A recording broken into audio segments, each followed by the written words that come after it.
Okay guys, given it's Christmas, I thought now might be a good time to chuck a video out there about helping, some of the things that I've seen throughout the year where business owners have they sort of struggled a bit in the sense that they're stuck in the business so much and they haven't got any time to do anything else.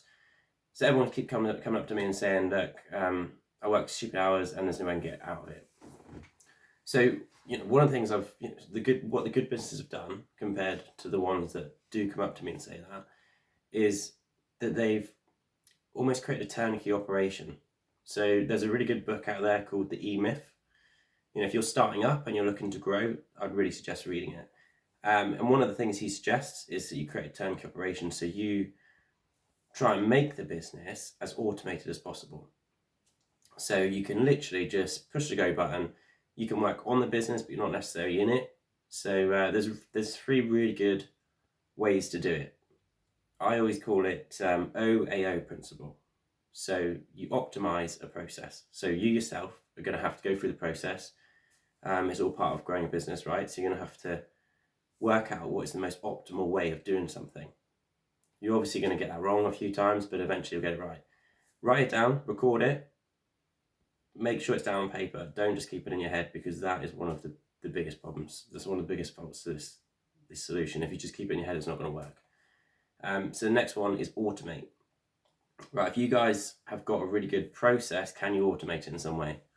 For example, in the accountancy profession, we've got Xero or we've got QuickBooks. And then there's a whole load of things that integrate with them. You're going to know better than I am. The industry you're in, is there software which will help you do what you want to do so that you don't have to spend ages plugging information. It will automatically feed through. So the first one, optimize. Second one, automate. And then the third one is outsource. And this is one of the most scary ones for business owners, especially people that are growing. And this is what I was talking about at the beginning, in terms of they spend all their time in the business because people don't outsource. And when I say outsource, I don't mean, go and give it to another firm to do. I'm not talking about subcontracting necessarily. I'm talking about outsourcing, potentially externally, but also internally. Is there another member of staff that can take up that responsibility or that role?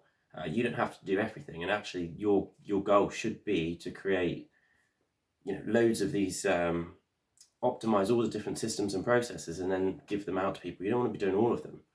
You're just one person. So I was going to chuck that out there. Remember that. So the EMyth book, check it out.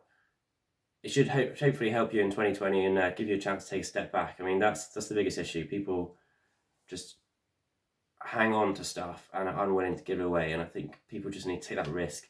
If you do give it to a member of staff, they're not going to get it right first time, but that's okay, because you can coach them through that process, and then they might get it right third or fourth time. Suddenly it's off your to-do list and you can get on with something else.